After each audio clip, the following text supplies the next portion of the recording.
Welcome to the Civil War Collectible channel. My name is Steve Munson, and I am the Civil War Guru. Today I have an opportunity for myself, which is actually an opportunity of a lifetime.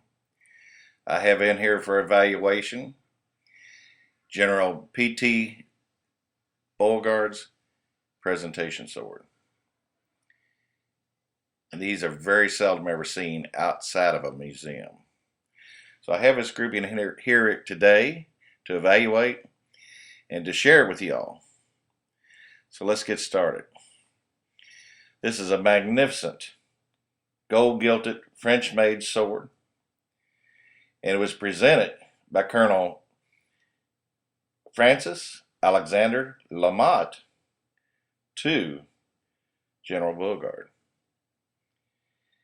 And I'm going to take you back in a little history, give you a little stats on General Beauregard, who was born in Louisiana. He entered the West Point Military Academy in 1834, and he graduated in 1838. Colonel Francis Alexander LeMat was an inventor, and he lived in New Orleans. And General Beauregard, who at the time was a colonel, he also lived in New Orleans. And he worked in and around the military in New Orleans prior to the Civil War. So the two met and started a relationship. Colonel LeMat ended up marrying General Beauregard's niece, which joined the two families together. And as an inventor, Colonel LeMat joined forces with Beauregard to develop the famous LeMat revolver. And then once the war started, the state of Louisiana commissioned LeMat as a colonel, and that's where he gained his title. And General Beauregard helped secure a 5,000-piece order for the LeMat revolver. Now let's talk about the sword itself. This is absolutely spectacular. It's gilded.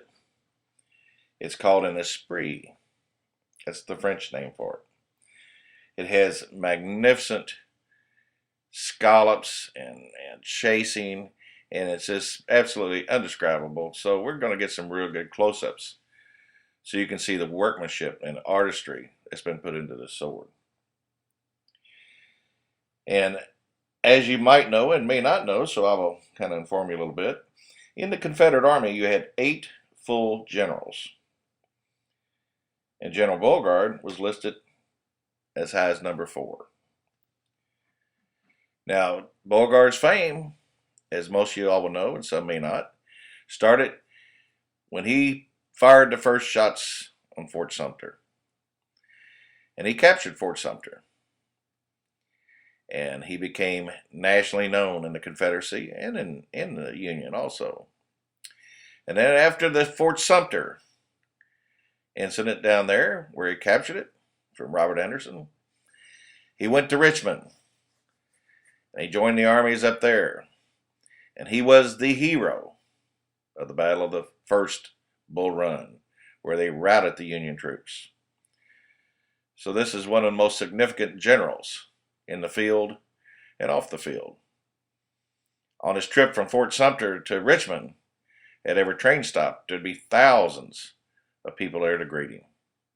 So he was well loved in the Confederacy. But we'll go back to the sword now. This sword is a national treasure.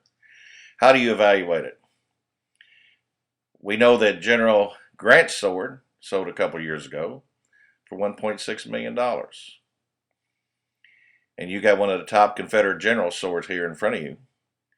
And just to note that General Lee carried a French sword, and so did General John Bell Hood, had a French-made sword. Now in front of you, along with the sword, we have the Roman books, Volume 1 and Volume 2, and that is the military journals and the history. And it was penned by Roman on the behalf of General Beauregard. Volume 1 and 2. And he published these in the 1880s, before he died. And there's also an unpublished portrait of General Beauregard.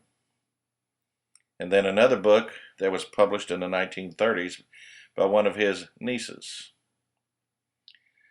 So I've just had a great time today, and I hope that you all enjoy taking a real close look at this sword, and it really is close, because when it's displayed in a museum, you can never get this close and get the detail that you're going to see on the old Guru show here.